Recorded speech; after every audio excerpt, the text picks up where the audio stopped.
இந்த படத்துல நிறைய கொடூரமான காட்சி இருக்குது. இந்த மாதிரி காட்சிகளை பார்க்க முடியாதுன்னு நினைக்கிறவங்க தயவு செய்து இந்த மாதிரி படங்களை பார்க்காதீங்க. இந்த படம் பெருசா பார்ட் 2 பார்ட் 1 பாத்துருந்தீங்கன்னா பார்ட் 2 கதை கொஞ்சம் ஈஸியாவே உங்களுக்கு புரியும். கதை தொடக்கத்திலே பாத்துக்கிட்டீங்கன்னா ஒருத்தனை காட்டுவாங்க. அவன் தலையில ஒரு பெரிய ஒரு இரும்பு ஹெல்மெட் மாதிரி போட்டு விட்டுருப்பாங்க. ஹெல்மெட் எப்படி இருக்குன்னு பாத்துக்கிட்டீங்கன்னா இப்படி திறந்த வாக்குல இருக்கும். அது உள்ள எல்லாமே முள்ளா இரும்புல எல்லாம் முள்ளா இருக்கும். டைம் மாதிரி கொடுத்துருப்பாங்க. அந்த டைமுக்குள்ள அந்த ஹெல்மெட்டோட சாவி வச்சு திறக்கலன்னா அந்த ஹெல்மெட் மூணுச்சுன்னு வச்சுக்கோங்களேன், இவன் மண்டைக்குள்ள அந்த முள்ளு எல்லாமே இறங்கி மூளை கீழே எல்லாமே கொதறி செத்து போவான். இப்ப அவனுக்கு முன்னுக்கு ஒரு டிவி இருக்கும். அந்த டிவில இந்த கொலைலாம் நடத்துற அந்த சீரியல் சொல்லுவான், உனக்கான உண்டான கேம் ஸ்டார்ட் ஆயிருச்சு, இந்த நேரத்துக்குள்ள உன் சாவியை எடுக்கணும். இந்த சாவி எங்க வச்சிருக்கேன்னு பாத்தீங்கன்னா உன் மண்டைக்குள்ள வச்சிருக்கேன். அதாவது அவன் கண்ணு கிட்ட அந்த சாவியை வச்சிருக்கேன். உன் கண்ணை நோண்டி நீயே அந்த சாவியை வெளியே எடு அப்படின்னுவான். இவனும் பதறுவான். வேற வழி இல்லாம சாவி எடுக்கலாம் செத்து போயிடுவோம்னு சொல்லிட்டு சாவி எடுக்கிறதுக்கு அவன் கண்ணை நோண்டுவான். அதுக்குள்ள கொடுக்கப்பட்ட நேரம் முடிஞ்சு அந்த எலிமெண்ட் மூடிடும். அவன் மூளை கீழே மண்டை எல்லாமே உள்ள அப்படியே அந்த முள்ளு குத்தி கொதறி செத்து போவான். இப்ப கட் பண்ணி கதைக்குள்ள போனோம்னா நம்ம ஹீரோ கட்டாங்க. நம்ம ஹீரோ ஒரு போலீஸ் ஆபீசரா இருப்பாரு.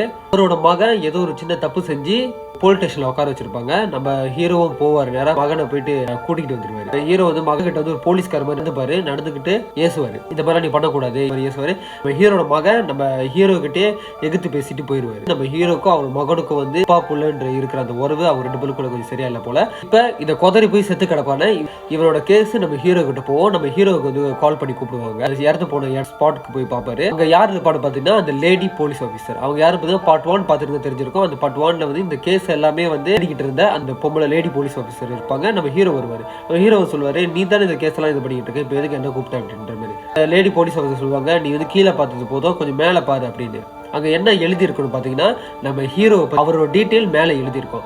அப்ப நம்ம ஹீரோ அப்படியே எதுக்கு ஏன் இந்த சீரியல் என்னோட டீட்டெயில் இங்க எழுதி வச்சிருக்கான்ற மாதிரி பார்த்துட்டு குழப்பத்தோட வீட்டுக்கு போயிட்டு தூக்கத்துல கனவு காணுவாரு. இறந்து போன ஹெல்மெட், இரும்பு ஹெல்மெட் இருக்கு இல்லைங்களா, அந்த ஹெல்மெட் உருவாக்கின இடம் இந்த கம்பெனி தான் அப்படின்ற மாதிரி ஒரு கம்பெனி அவர் கனவுல வரும்.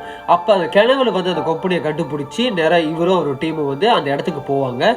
அங்க அந்த சீரியல் அந்த வில்லன் அங்க இருப்பான். பார்ட் 1ல உங்களுக்கு தெரிஞ்சிருக்கும், அவனுக்கு கேன்சர் பேஷண்ட். அவன் இப்ப இந்த இடத்துல அவன் உட்காந்துக்கிட்டு உடம்புல சில மருந்து குளுக்கோஸும் ஏத்திக்கிட்டு இருப்பான். நேரா இவனை பிடிக்கிறதுக்காக உள்ள வர போலீஸ் எல்லாமே வருவாங்க.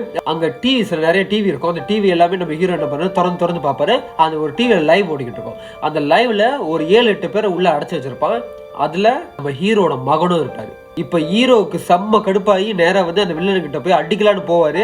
அவன் சொல்லுவான், நானே கேன்சர் பேஷண்ட், நான் சாக போறேன், நீ வேற என்ன சாவுக்கு மேல என்ன தண்டனை எனக்கு நீ கொடுத்துட முடியும் அப்படின்ட்டு அவன் அங்கேயே உட்காந்து விசாரிப்பாங்க. இப்ப அவனை விசாரிச்சுக்கிட்டு இருப்பாங்க. இந்த பக்கத்து அந்த 7-8 பேரை அடைச்சு வச்ச இடத்துல நம்ம ஹீரோட மகனும் இருக்கா இல்லைங்களா. இப்ப இங்க அந்த 7-8 பேர்ல ஒரு ஆள் யாரு பாத்தீங்கன்னா ஒரு லேடி இருப்பா. அந்த லேடி பார்ட் 1